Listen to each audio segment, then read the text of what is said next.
নমস্কাৰ, কৈলেশ অসম ইউটিউব চেনেলত আপোনালোকক আন্তৰিক জ্ঞাপন কৰিছোঁ। মোৰ প্ৰিয় ভিউৱাৰ্ছসকল, আজি আপোনালোক সকলোৰ কাৰণে এটা ইম্পৰ্টেণ্ট আৰু গুৰুত্বপূৰ্ণ টপিক লৈ আহিছোঁ, আৰু সেইটো ৰেভিনিউ ৰিলেটেড পট্টাৰ মাটি যিবিলাক আছে, পট্টাৰ মাটি থকা ব্যক্তিসকলৰ কাৰণে অতি গুৰুত্বপূৰ্ণ।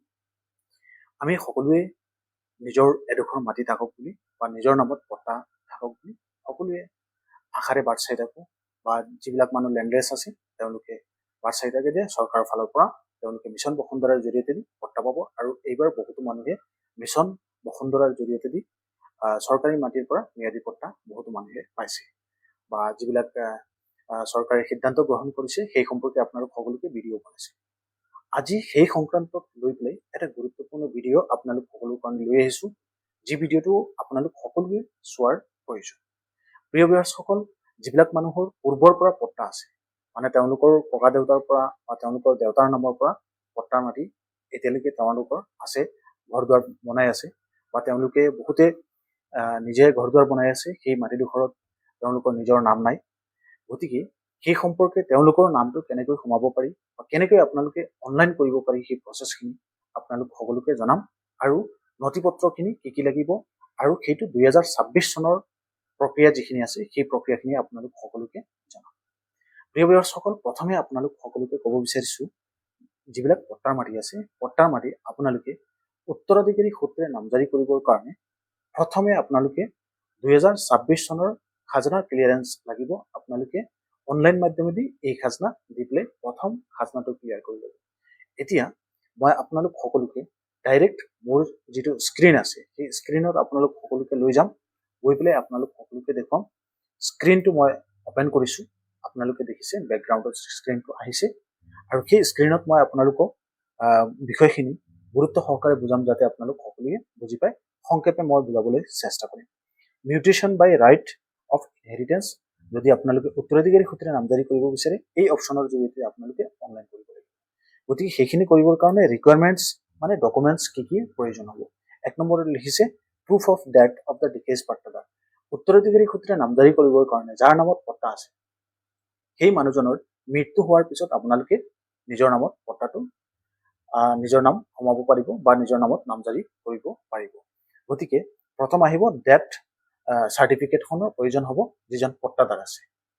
উদাহৰণ হিচাপে আপোনালোকৰ দেউতাৰ বা ককা দেউতাৰ যদি মৃত্যু হৈছে, তেওঁৰ নামৰ পৰা আপোনালোকৰ নিজৰ নামত আনিব বিচাৰে, তেনেতে প্ৰথমে আপোনালোকৰ নিজৰ দেউতাৰ নামৰ আগত যিজনৰ নাম আছে সেইজনৰ নামৰ পৰা আপোনালোকৰ দেউতাৰ নামত মাটিটো আনিব লাগিব, তাৰপিছত আপোনালোকৰ নামত আহিব।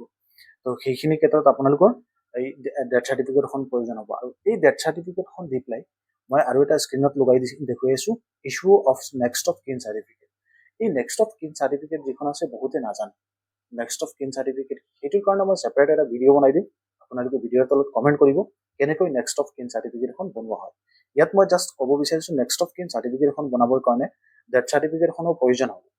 আৰু নেক্সট অফ কিন মানে হ'ল আপোনালোকৰ পৰিয়ালৰ যিমান সদস্য আছে, ধৰি লওক উদাহৰণ হিচাপে আপোনালোকৰ দেউতাৰ নাম, আৰু তেওঁৰ ল'ৰা ছোৱালী দুজন আছে বি চি, গতিকে এৰ উত্তৰাধিকাৰী হ'ল বি চি।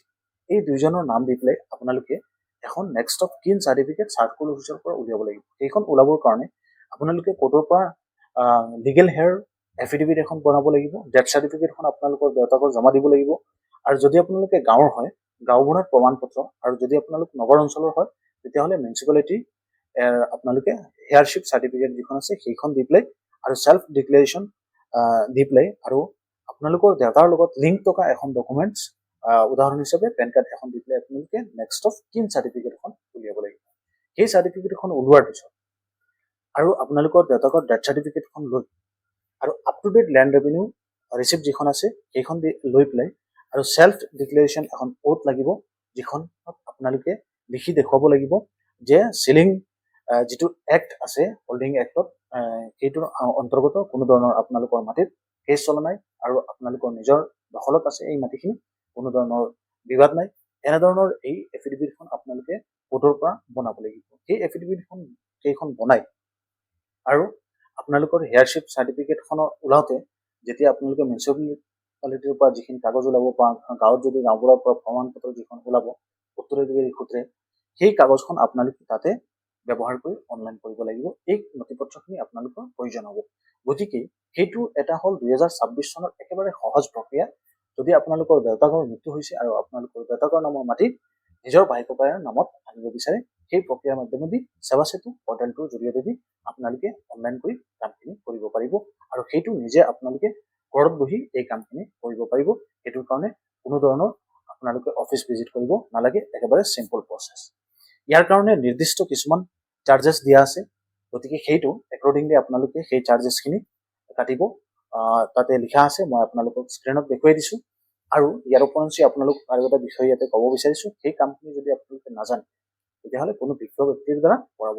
এটা মই ইয়াতে আপোনালোকক উদাহৰণ দিব বিচাৰিছো, এই যিটো পৰ্টেল আছে সেই পৰ্টেলত আপোনালোকে অনলাইন কৰিবলৈ যাওঁতে নিজৰ অসমীয়া যিটো নাম আছে সেই অসমীয়া নামটো শুদ্ধকৈ লিখিব, নহ'লে পট্টা যিটো আছে সেই পট্টাটোত আপোনালোকৰ নেমটো মিষ্টেক হ'ব।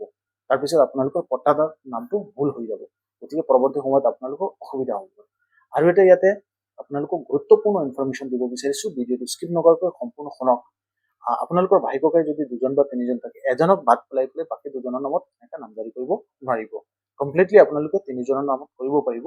আৰু আদাৰৱাইজ যদি আপোনালোকৰ এজনৰ নাম আপোনালোকে নিদি পেলাই 2জনৰ নামত নামজাৰি কৰিব বিচাৰে, তেতিয়াহ'লে অফিচিয়েলি আপোনালোকক হেয়াৰিং দি পেলাই বা আপোনালোকে এখন NOC দিব লাগিব যে তেওঁৰ ইয়াত উত্তৰাধিকাৰী নাই, তেওঁ নালাগে, বেলেগ জেগাত তেওঁ পাই গৈছে। কাৰণ এনেকুৱা হয়, ভাই ককাই আৰু ভণ্টি যদি এজন থাকে, ভণ্টিজনৰ বিয়া হৈ গ'ল, বেলেগ জেগাত তেওঁ গুচি গ'ল, তেওঁৰ বৰ্তমান পৈতৃক সম্পত্তি এইটো নালাগে, তেনে ক্ষেত্ৰত তেওঁ এই কামখিনি কৰিব পাৰিব, NOC দি পেলাই তেওঁ সেইটো কৰিব পাৰিব। গতিকে এইখিনি আপডেট আপোনালোক সকলোকে গুৰুত্ব সহকাৰে আপোনালোক সকলোকে দিলো। আশা কৰোঁ আপোনালোক সকলোৱে বুজি পাইছে যে উত্তৰাধিকাৰী সূত্ৰে নামজাৰি কৰিবৰ কাৰণে যিখিনি প্ৰক্ৰিয়া আৰু নথি পত্ৰৰ যিখিনি প্ৰয়োজন আছে 2026 বৰ্ষৰ কাৰণে, সেইখিনি আপোনালোকে কমপ্লিটলি বুজি পাইছে। ভিউৱাৰ্ছসকল, ইয়াৰ উপৰঞ্চিও ৰেভিনিউ ৰিলেটেড কিবা যদি আপোনালোকে জানিবলগীয়া থাকে, আমাৰ ভিডিঅ'ৰ তলত আপোনালোকে কমেণ্ট কৰিব। নিশ্চয় আপোনালোক সকলোকে এনেধৰণৰ আপডেটেড ইনফৰমেশ্যন যিবিলাক আহে আপোনালোক সকলোকে জনাই দিম। আৰু 2026 চনৰ যিখিনি ৰেভিনিউ ছাৰ্ভিচৰ যিখিনি ৰুল আছে বা যিখিনি প্ৰক্ৰিয়া আছে, প্ৰত্যেকটো ছাৰ্ভিচৰ ওপৰত, যেনে দলিল নামজাৰি কেনেকৈ আপোনালোকে কৰিব পাৰি বা পাৰ্মিশ্যন কেনেকৈ আপোনালোকে এপ্লাই কৰিব পাৰি বা আন যিবিলাক সেৱা আছে সেই সেৱাসমূহ কেনেকৈ আপোনালোকে এপ্লাই কৰিব পাৰি, সেই বিষয়ে মই কণ্টিনিউৱাছ চিৰিজ লৈ আহিম। গতিকে আপোনালোক সকলোকে ভিডিঅ'ত কমেণ্ট কৰিব। আৰু এই বিষয়ে যদি আৰু কিবা জানিবলগীয়া থাকে উত্তৰাধিকাৰীৰ সূত্ৰে নামজাৰিৰ, তেতিয়াহ'লে মোক ভিডিঅ'ৰ তলত কমেণ্ট কৰিব। ধন্যবাদ জ্ঞাপন কৰিছো। আজিৰ এই ভিডিঅ'টো পৰৱৰ্তী সময়ত নতুন এটা ভিডিঅ'ত লগ পাম। Thank you. জয় অসম।